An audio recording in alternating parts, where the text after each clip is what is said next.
Assalamualaikum warahmatullahi wabarakatuh. Selamat malam, very good evening. It's a very lousy way to spend Merdeka night. Orang sepatutnya duduk dekat luar dengan keluarga. Here we are. Sebab itu nasib baik penganjur. Dia pilih KLPAC, at least rasa hebat sikit lah.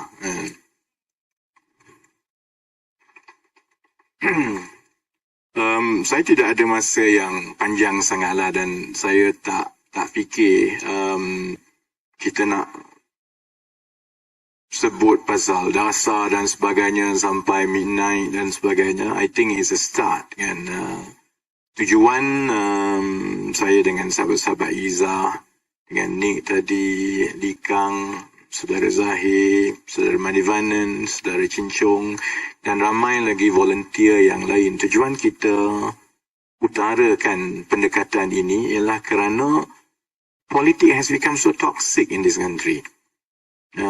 Dan itu sebahagian juga sebab kenapa kalau boleh saya tak nak terlibat dengan politik, because it's the worst job in the world if you're not corrupt. It only pays if you are corrupt, at least in this country, kan? Tapi kalau kita tengok kebelakangan inilah, sejak 2018 pun sebenarnya, terlalu banyak politik ini ialah soal personality, soal siapa nak jadi Perdana Menteri, kan? Lately lagi teruk soal Rosmah rindu dekat Najib.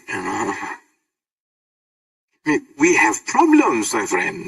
Kita ada masalah besar, one after another, tapi tumpuan dan UMNO ada peluang untuk jadi kerajaan ni. They might be coming back. Dan as a citizen, saya perhati juga, I fear for my future. Sebab kita tinggal 2-3 bulan sebelum pilihan raya, parti yang mungkin jadi kerajaan ini, dia sudah jadi parti teledrama menangis. Kemudian, kita pula ada satu lagi parti, Tan Sri Muhyiddin, bekas Perdana Menteri. Dia jadi macam jilted lover. Pula ada teledrama. Orang kata tak nak lah.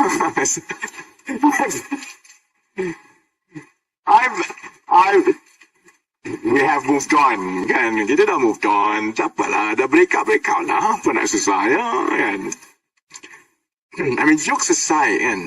Masalah kita ialah kita sebenarnya ada real problem.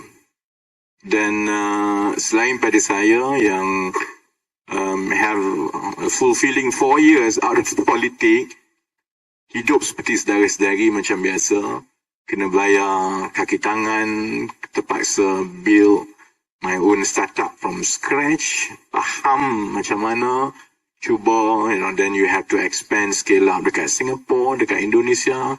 Kita tahu kita ada masalah. Saya tahu walaupun yang saya bayar itu kepada pekerja-pekerja saya is way above market rate berbanding dengan syarikat JLC dan yang lagi banyak duit. Tapi saya juga tahu bahawa it's not enough for them. I wish I could pay more. Kan? Jadi, sebab itu nak tak nak, walaupun ini tidak seksi lah, tak menarik, dia membosankan. Harapan kami ialah kita boleh mula bawa kembali politik ini kepada soal idea. Because at the end of the day, we have to resolve all these issues. Masalah yang kita ada hari ini ialah kerana isu-isu systemic, the structural issues that have been around for decades had not been managed or resolved. Jadi it's being passed from one generation to another. PTPTN yang Nick sebut tadi is a good example. Masa kami mula-mula kira hutang PTPTN dalam tahun 2011, lebih kurang 11 tahun yang lalu, hutang PTPTN kepada bank dan institusi kewangan pada masa itu hanyalah 20 bilion. Jadi kalau 20 bilion tahun 2011, kalau kita refinancing, kalau kita allocate 3-4 bilion a year untuk kita selesaikan masalah pembiayaan pendidikan tinggi, sekarang tahun 2022, kita sepatutnya dah selesai masalah tu. Tapi kita tak buat apa, then the problem build up and build up. By now, hutang PTPTN dah nak hampir 50 bilion. It's too big to do anything now. Jadi kita dah tak boleh segala perkara yang boleh diselesaikan dengan baik 10-11 tahun yang lepas, by now is already water under the bridge kan. Jadi talking about bridge, tadi Zahir cerita pasal neraka dan hell and heaven build the bridge kan, dan tak cukup kontraktor dalam heaven. Bapak aku kontraktor tau.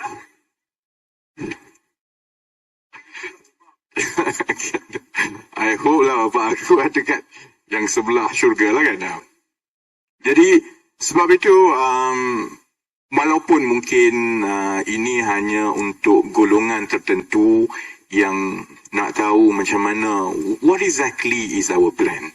Sebab pengalaman saya melihat daripada berkempen dan membantu Pakatan Harapan menang 2018, kemudian melihat kawan-kawan yang dalam kerajaan semasa menjadi kerajaan, saya ada satu kebimbangan utama, iaitu mana-mana gabungan politik yang ingin mendapat kuasa, kalau mereka tidak bersedia daripada awal sebelum masuk menjadi kerajaan, mereka tak sedar masalah yang besar yang kita ada.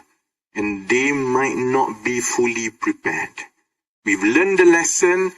And sebab itu daripada sekarang it's best to start talking about it.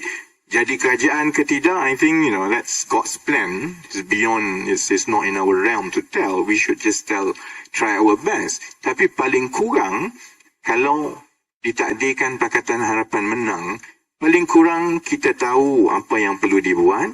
Pengundi kita tahu, if I were to vote for you, this is the reason that I vote for you. I want to see exactly what you will be doing. Dan yang paling penting, kita juga nak pastikan mereka yang menyertai kerajaan sebagai menteri, timbalan menteri, mereka yang duduk di jawatan-jawatan kuasa khas parlimen, mereka ini adalah orang yang ada kemahiran dan kepakaran di dalam bidang masing-masing.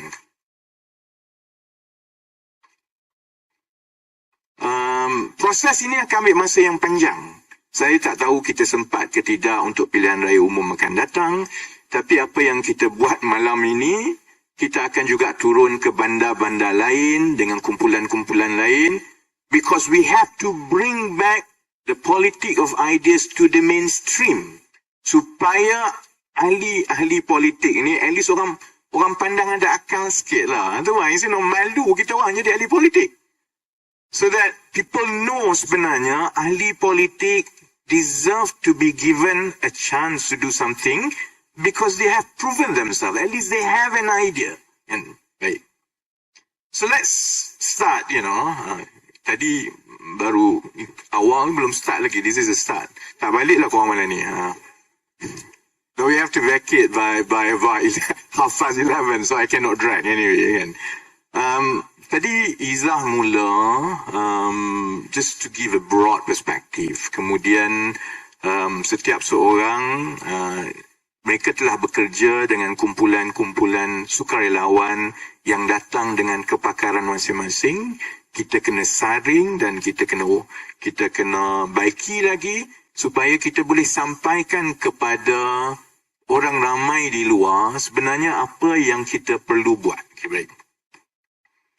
Pandangan saya dengan semua masalah yang ada di Malaysia ini, kalau kita tengok balik Malaysia, dulu-dulu sebenarnya mentadbir Malaysia ni tak susah.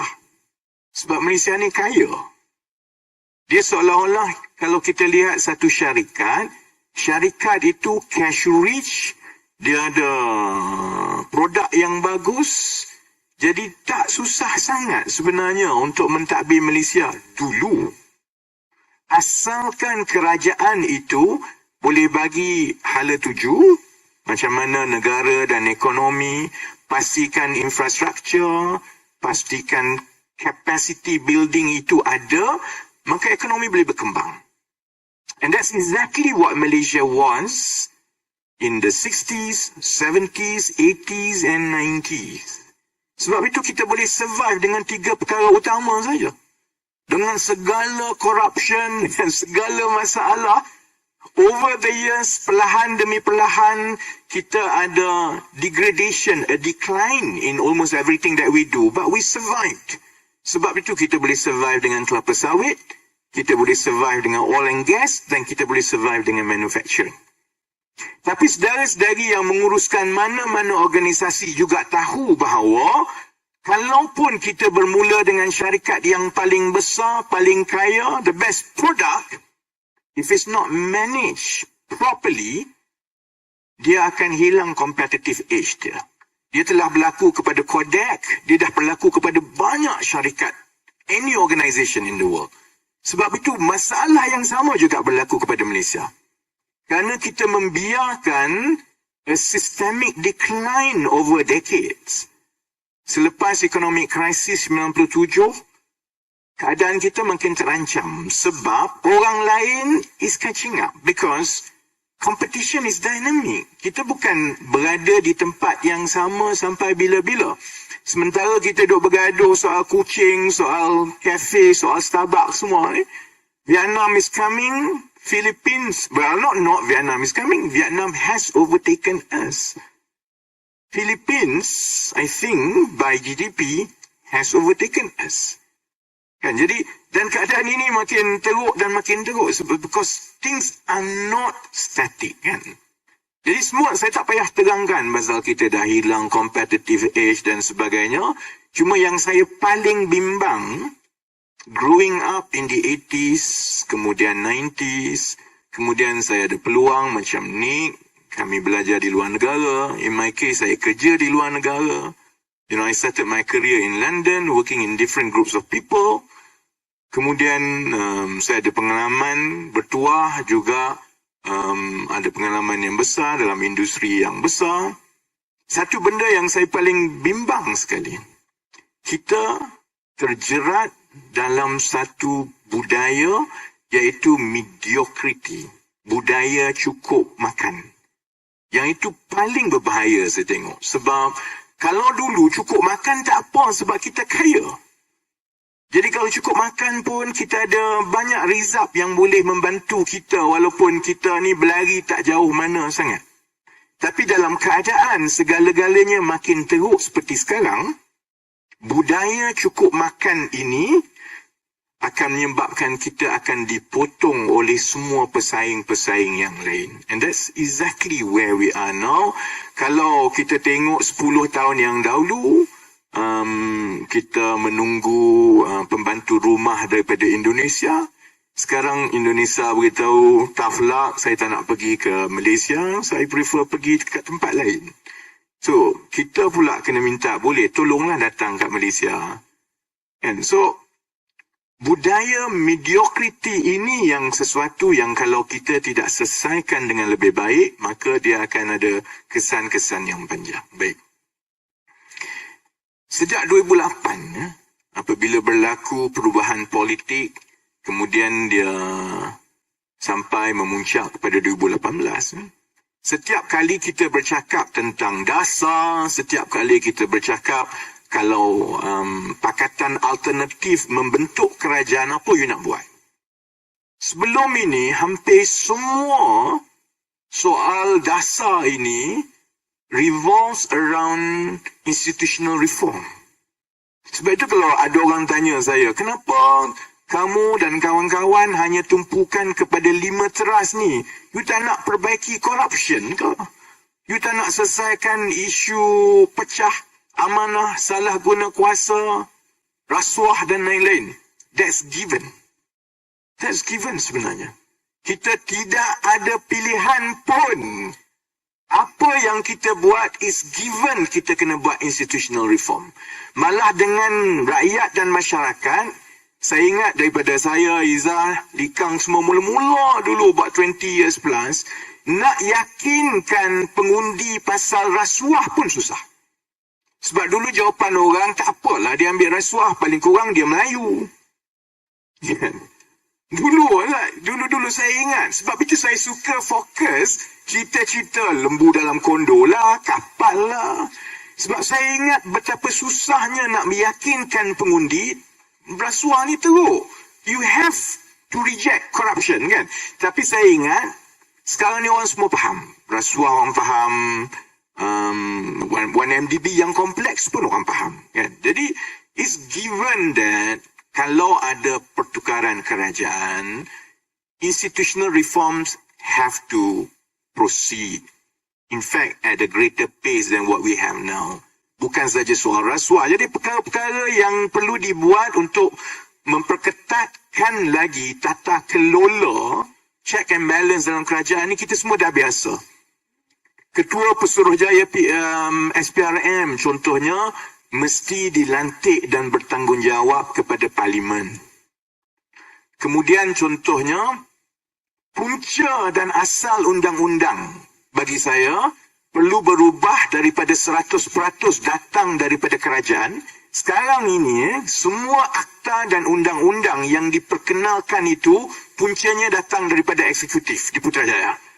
Menteri fikir aku nak buat macam ni, menteri fikir aku nak buat macam tu. Jadi ahli parlimen ni jadi rubber stamp je. Dia pergi-pergi, kemudian dia akan tinggalkan draft undang-undang tebal macam ni 2 jam sebelum nak bahas. Mana sempat? Jadi tak sempat nak baca. Kemudian kalau tak ikut, nanti ada masalah. Jadi akhirnya, sebab itu saudara-saudari rasa parlimen jadi macam sirkus. Yang paling hebat dan cemerlang dalam parlimen ialah orang-orang macam Bu Mokhtar sebab dia tak reti membaca. Jadi kalau you masuk parlimen, you cuba nak baca ni, bodoh lah. Because tengah you nak baca ni, Bu Mokhtar dah bangun dah, kan?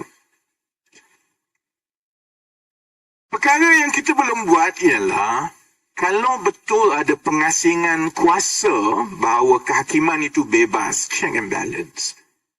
Legislatif itu bebas, check and balance. Even though you come from the same party, it's 2 different independent bodies, dan eksekutif itu bebas, maknanya parlimen mestilah mempunyai punca kuasa untuk menggubal undang-undang yang sepatutnya membawa suara rakyat. Tak payah tunggu menteri lah. Ada undang-undang yang menteri bawa. Ada undang-undang yang penting, ahli parlimen sendiri boleh bawa dan melalui proses di peringkat jawatan kuasa parlimen, dibentangkan menteri tak boleh buat apa. Contohnya saya beritahu kan, contoh. Nak potong gaji menteri, contohnya. Takkanlah menteri akan buat undang-undang aku nak potong gaji aku. Doesn't make sense. Dia takkan potong gaji dia lah. Sebab itu kalau ada separation daripada parlimen, bahawa parlimen betul-betul badan legislatif dan punca kuasa itu mesti juga boleh datang daripada parlimen, maka parlimen boleh menggubal undang-undang yang mengawal juga kuasa menteri, which is not happening now. Contohnya kan, kita semua tahu perkara-perkara ini. I mean, this is going to happen. It's the easy bit. Contoh lagi, lantikan-lantikan, terutamanya selepas berlakunya sekarang ni lah, UMNO duk tiap-tiap hari Zahid kata saya menjadi mangsa selective prosecution. Yalah, memanglah selektif. Engkau seorang je dapat duit ratus-ratus juta dalam bank. Orang lain tak ada, kan? Tapi oleh kerana undang-undang dan perlembagaan kita meletakkan peguam negara, Attorney General, mempunyai 2 kuasa. Satu, secara rasmi dia adalah peguam kerajaan untuk mempertahankan hak kerajaan. You know, kerajaan is a party in everything. Kalau ada apa-apa, he's a lawyer, kan? Tapi peguam negara juga adalah head of prosecution service. Jadi dia ada satu-satunya kuasa di bawah perlembagaan untuk menentukan pendakwaan. Dia ada masalah lah macam yang kita ada sekarang. Sebab kalau zaman BN dulu, saya buka mulut, aku kena dakwa. Aku buka mulut, kena buat dakwa, kan? Jadi cuma bezanya saya kena dakwa, saya tak sakau duit lah. Najib dengan Zahid semua ni kena dakwa, memang duit masuk dalam bank dia, ada curi duit rakyat. But bila kuasa yang sama berada di orang yang sama, kuasa mendakwa dan kuasa sebagai peguam negara itu di atas orang yang sama, dia akan ada masalah begini. Sebab itu saya rasa contohnya ada model yang lebih baik yang kita pisahkan bahawa peguam negara itu hanyalah peguam untuk kerajaan, tetapi seorang lagi yang menjadi pendakwa, ketua pendakwa itu mestilah mendapat perlindungan perlembagaan yang bebas untuk mendakwa tanpa perlu mengikut mana-mana arahan. Jadi, semua ini kita tahu. Sebab itu senang orang tepuk, orang faham. Kan? Semua ini kita tahu sebab kita tengok bagaimana kuasa disalahgunakan. Okay. Yang saya bimbang begini. Kalaupun kita laksanakan semua ini, hypothetically, kalaupun ada kerajaan baru dan boleh laksanakan semua ini, itu tidak menjamin ia akan menyelesaikan masalah-masalah ekonomi utama yang merosakkan kebajikan rakyat. Kalaupun kita buat semua ini, gaji rakyat, gaji pekerja, gaji anak muda tidak akan naik. Kalau kita buat semua ini, kita tidak pasti boleh bina dan berikan kemudahan perumahan mampu milik kepada semua. Kalau kita laksanakan parlimen pun bebas dan dia aktif, tidak tentu bahawa lebih ramai anak-anak kita boleh mendapat pendidikan peringkat tinggi, latihan tanpa perlu berhutang sampai mati. Sebab itu kita kena faham juga bahawa masalah Malaysia ini lebih daripada masalah salah guna kuasa politik dan sebagainya. Oleh kerana kelalaian dan kecuaian ahli-ahli politik yang berkuasa selama berdekad-dekad, kita diwariskan dengan masalah struktur ekonomi yang memerlukan ubat yang khusus. Dan itu yang kami nak buat dan cuba yakinkan orang ramai melalui Ayub Malaysia, melalui kempen, bahawa kita kena faham kita ada masalah struktur ekonomi yang betul-betul serius. Kalau kita biasa dalam bidang korporat, kan? Selalunya kalau syarikat itu ada masalah, you panggil turnaround manager. Ataupun selalunya kalau syarikat itu bermasalah, pengurusan yang berjaya turnaround, membaik pulih syarikat itu, selalunya ada beberapa ciri penting. Pertama, dia mesti orang yang jujur. You letak orang yang korup untuk turn around the company, dia turn around the company, dia ambil duit, dia sapu, company itu mampus. That's normal selalunya. Sebab itu, kadang-kadang ada orang masuk company, kononnya nak selamatkan, lepas 5 tahun, dia kaya, company mampus. So, satu yang pertama. Orang itu mesti jujur. Yang kedua, orang itu mesti ada plan macam mana nak turn around. Dia tak boleh kata, saya orang baik, ini selalunya ustaz PAS lah. Kan? Kalau undi dia kata, undi saya orang baik, tak kisahlah kau tak reti, balance sheet macam mana pun, saya orang baik, sign saja. Itu yang dia kata, 1MDB semua okey tu. Dia tak faham. Kan? Jadi, sebab itu tak cukup kalau dia orang baik. Dia kena ada plan yang betul-betul bagus to turn around the company. Dia kena tahu macam mana you nak strengthen balance sheet, macam mana you tengok dia punya profit and loss, macam mana you nak pastikan cash flow dia cukup. Maksudnya orang itu mesti ada hala tuju, mesti ada plan. Yang ketiga, yang paling penting juga ialah tak cukup jujur, tak cukup ada plan, dia mesti competent. Dia mesti betul-betul tahu apa yang dia nak buat. Kalau tidak, itu juga yang berlaku. Kadang-kadang, nak turn around company, panggil McKinsey ke, panggil BCG ke, suruh buat, ini bayar dia 20 juta. Buat. And then bagi kat management. Management tu haram, tak tahu apa. Buang duit saja, 2 tahun lepas tu, panggil McKinsey balik. That's how McKinsey survived. Kan? Tak ada McKinsey Okay. Kan? Jadi, maksudnya orang yang nak melaksanakan itu mestilah betul-betul cekap, ada kemahiran, dia kompeten, barulah dia boleh menterjemahkan plan pemulihan yang baik itu supaya boleh berkesan. Dan yang keempat ialah orang yang nak buat kerja tu, dia mesti work with the interest of the stakeholders. And by that I mean all the stakeholders. Kalau nak turn around company, dia kena ambil kira kepentingan pekerja, kepentingan shareholders, kepentingan kerajaan, kepentingan compliance, semua investor. Barulah boleh jadi. Jadi sebab itu kalau kita gunakan common sense yang sama dengan macam mana nak turn around Malaysia, given how severe the structural damage is, maksudnya kita perlu pilih dan juga kita perlu tekan ahli-ahli politik supaya hanya ahli-ahli politik yang betul-betul jujur at least pass through the first screening, the first shortlist. Kamu ada masalah sikit je, you better retire. Sebab you dah tak lepas dah the first screening. Kemudian kita nak juga pastikan dia bukan macam PAS tadi, dia juga bukan saja dia orang baik, tapi dia juga ada plan. Dia ada idea, dia ada hala tuju nak bawa negara ini macam mana. Kemudian kita juga nak pastikan bahawa dia bukan sembang ceramah je. Ceramah ni, kalah Federal Reserve Chairman dia boleh cerita. Lepas tu bila bagi dia buat kerja, tak boleh. Dia tak tahu yang itu tak boleh, yang ini tak boleh. Yang itu selalunya orang dalam politik dia kurang suka dengan saya. Because I don't believe in politicians yang tak pernah usahakan sesuatu di luar politik. Pandangan saya ialah kalau you nak jadi ahli politik, you nak memimpin, you must bring something to the table. Something extra to the table.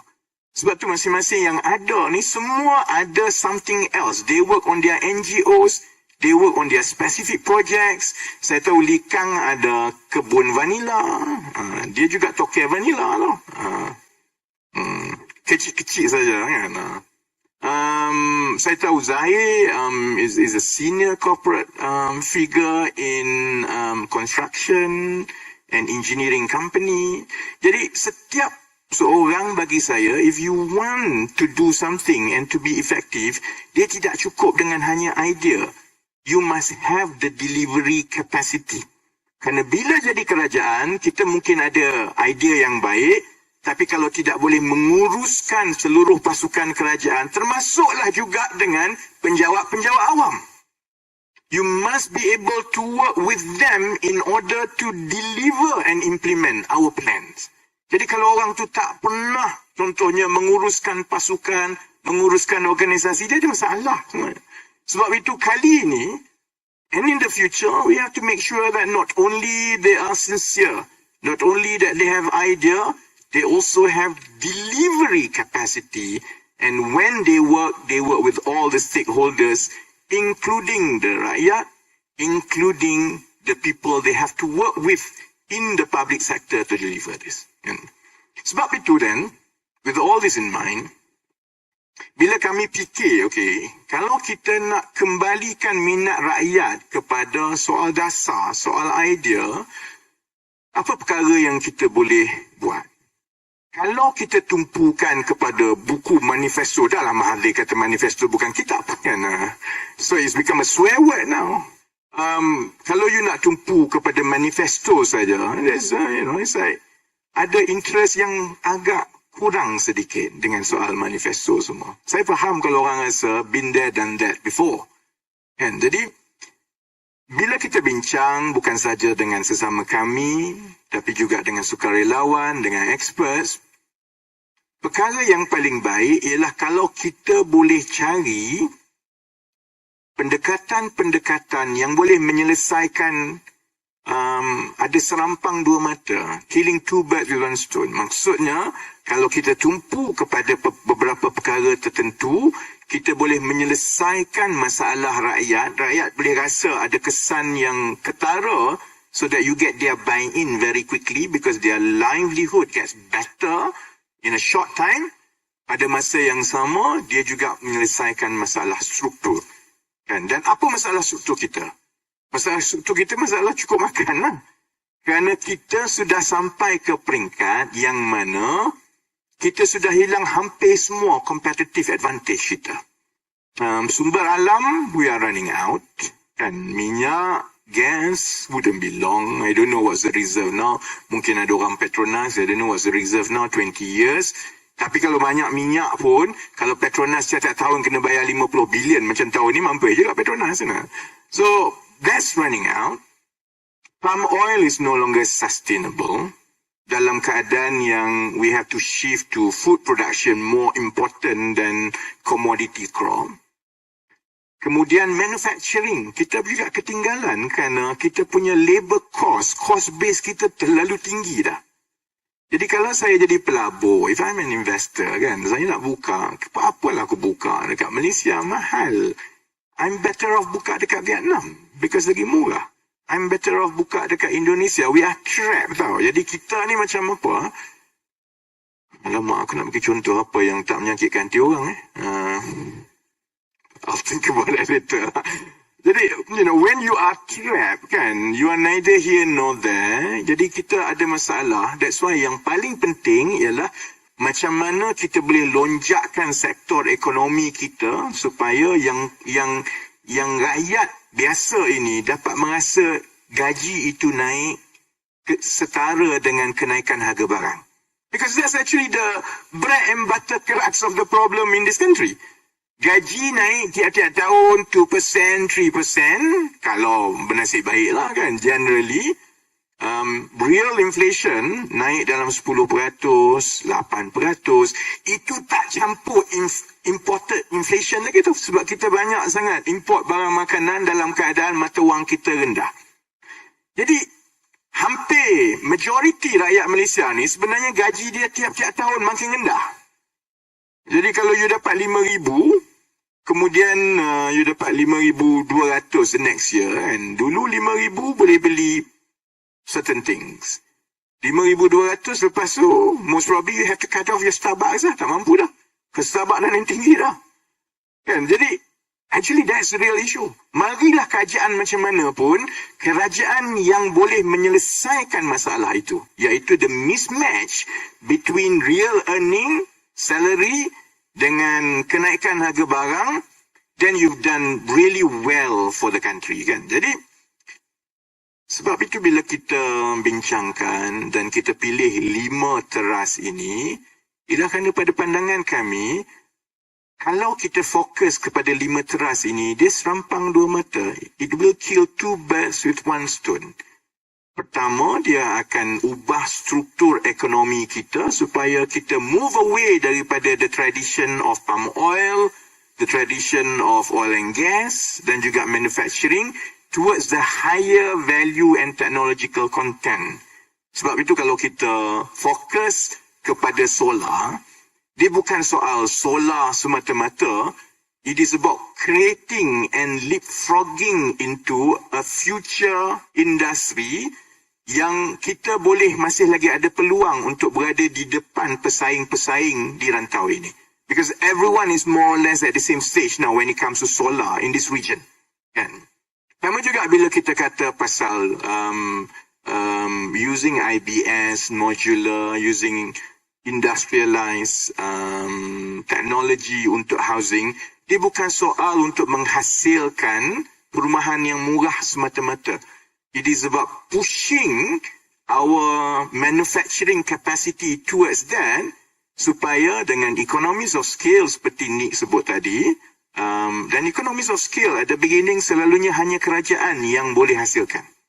Kalau nak buat IBS properly, dia mesti datang daripada kerajaan. Dia tak boleh daripada industri sebab dia banyak compliance issue, dia banyak demand issue. Jadi, kalau kita fokus pushing housing to modernize, dan itu akan create the economies of scale, tapi pada masa yang sama juga, dia akan create high-paying jobs in those facilities yang buat IBS, modular, yang akan supply untuk pembangunan. And I can say the same thing about TVET. I can say the same thing about how do you want to digitalize education. Dia sebenarnya bukan bukan semata-mata soal kita nak pastikan akses itu murah. We have a problem because we can no longer afford in the future higher education macam sekarang. Memang tak mampu dah. Saya tak terkejut kalau dalam 5-6 tahun daripada sekarang, PTPTN tidak lagi boleh memberi pinjaman kepada untuk pendidikan. I'm not surprised at all. I've seen the numbers, I've seen the balance sheet. Kan? Kecuali kita duk pump duit. Sekarang pun kita tak pump duit mana ni? Kan ni dah boleh dah. Kita tak pump duit. Sekarang ni PTPTN kena pinjam daripada commercial bank. And then bagi pinjam kepada PTPTN. Jadi kepada peminjam PTPTN. So it's no longer sustainable even as it is today. Sebab kerajaan dah tak ada wang untuk bagi kat PTPTN. PTPTN has to survive on its own. PTPTN pula ada dua masalah. Satu, collection problem. Bukan semua yang pinjam tu akan bayar. So dia ada cash flow problem. Kedua, servicing problem. Sebab dia pinjam at maybe 4%. Well, now interest dah naik pula dah. Kan? Jadi mungkin 5%. Tapi dia bagi kepada peminjam 2%. They have to provide subsidi of 2%. It's no sustainable. Kan? Jadi, nak tak nak, kita kena bercakap soal how exactly are we going to fund future higher education funding. Najib tak nak cakap, Rosmah tak nak cakap, siapalah. We have to, because it's going to be your sisters, my son in the future, kan? But it's actually not just about funding. Kalau kita pivot into digitalized higher education, our education, with huge investment at the beginning. Kalau kita invest in digitalizing education, sama macam kita invest buat bangunan sekolah. Sebab bangunan sekolah universiti ni mahal loh. Saya ingat 5-6 tahun, well not 5-6 tahun lah, this is 2022, 2015, 7 tahun dulu, saya pernah criticize UiTM. Sebab UiTM, bila dia buat bangunan kampus-kampus baru, dia pakai sistem concession. Maksudnya dia bagi kontrak kepada satu company. Company tu akan, once dia dapat LOA, Letter of Award, company tu dia jadi macam PFI, Private Public Finance Initiative. Dia akan dapat letter tu, dia pergi pinjam duit daripada bank, dia buat semua, kemudian dia enter kontrak, kerajaan akan sewa UiTM tu daripada dia untuk 20-30 tahun. And they make billions out of this. Setiap satu UiTM campus, semua macam itu yang baru-baru. Yang dapat siapa dia? Tajuddin Rahman, pasti salah. Dia dapat UiTM Tapah. Saya tahu satu lagi tu keluarga Syarizat Jalil, Lembu pun dia dapat, UiTM pun dia dapat. Kan? Jadi, kalaulah kita invest dalam the software, the content, the digital, sama banyak macam kita invest dalam infrastruktur yang kaya ni semua geng-geng ni, kita boleh leapfrog ke depan berbanding negara-negara lain. Give it 5-6 years, kita akan ada platform, infrastruktur, digital access yang jauh lebih baik, kemudian kita boleh tumpu kepada content. Sebab what matters is the content. Orang yang tahu dalam pedagogi, educational pedagogy, that is actually the content more than the infrastructure sebenarnya. Bagaimana cara mengajar, konten dia, syllabus, the creativity. Jadi, dengan peruntukan yang lebih kecil, kita boleh pastikan bahawa pendidikan itu lebih bermutu apabila sebahagian percentage peruntukan itu you tumpu kepada software dan juga the content rather than infrastructure. Sekarang kalau tanya nak latih cikgu, nak bayar gaji cikgu, tak boleh. Kami dah dapat sekolah. Sekolah tak cukup. Universiti tak cukup. Yeah, because the bulk of the educational budget, you letak dekat infrastructure. Sedangkan infrastructure tu sebenarnya is inflated 2-3 kali supaya all your cronies dapatkan. So, sebab itu I think this is a start. Kalau election belum panggil lagi next year, then next year kita sambut Merdeka sekarang sekali lagi kat sini. But I think this is just a start to start the conversation. Dan kita akan pergi daripada negeri ke negeri, kita akan engage dengan lebih ramai, and is a work in progress. Maksudnya kalau ini idea daripada beberapa orang kami, idea itu tidak tertutup di situ. Dia tak macam this is the beauty of having a conversational discussion about ideas, about what to do with this country. Sebab kalau manifesto, dia lancar manifesto, you tak boleh ubah dah. You suka-suka, you tak suka, you pergi pangkah parti lain. But our process, we hope, dan kita cuba nak melobi ahli-ahli politik daripada mana-mana parti, kerana zaman social media ni, ahli politik ni cukup sensitif kepada share, like, retweet, kan? Kalau contohnya dia tengok idea-idea begini dan conversation sebegini mendapat tempat di kalangan rakyat, they will listen. It's by nature of politicians that they like what the public like. Kalau public suka dia pakai jeans, dia pakai jeans. Kalau public suka dia buat TikTok lah. Kan? Jadi kalau contohnya the chattering focuses on policy ideas, on this, we hope we will be able to influence other politicians from all across the board, daripada PKR ke, DAP ke, Amanah ke, UMNO ke, daripada Bersatu ke, siapa-siapa pun, supaya mereka tahu bahawa this idea is gaining momentum. And if you want to get to the hearts and minds of the voters, you also have to start talking about this idea.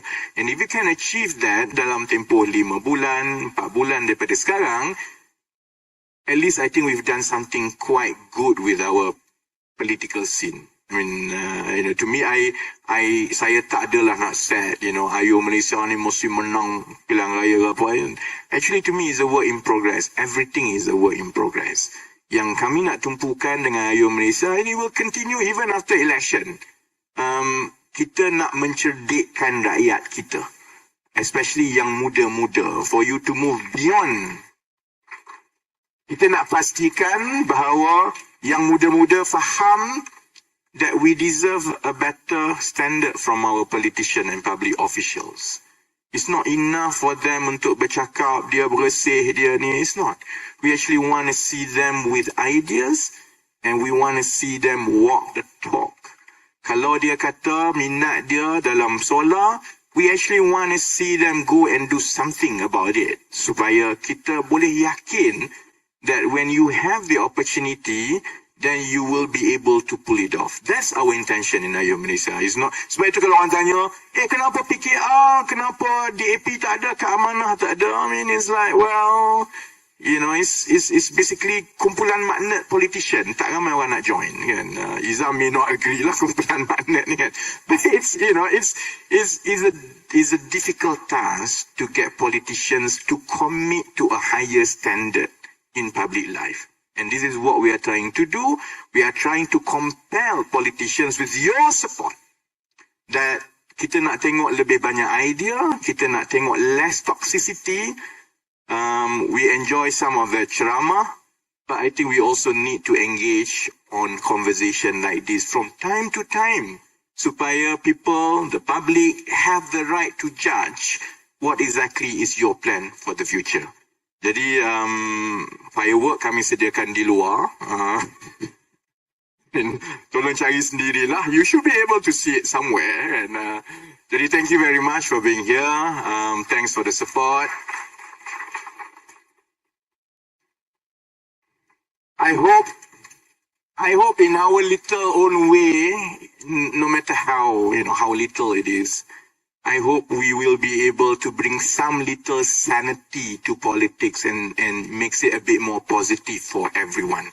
Because we need to be positive for us to carry this through, especially this wobbly time in the next 1 or 2 years. And if we get through this, I think there's a lot that we can do together with Malaysia. So selamat Hari Merdeka. Enjoy your holiday tomorrow. I will have my nasi lemak. Thank you very much. Good night. Assalamualaikum warahmatullahi wabarakatuh.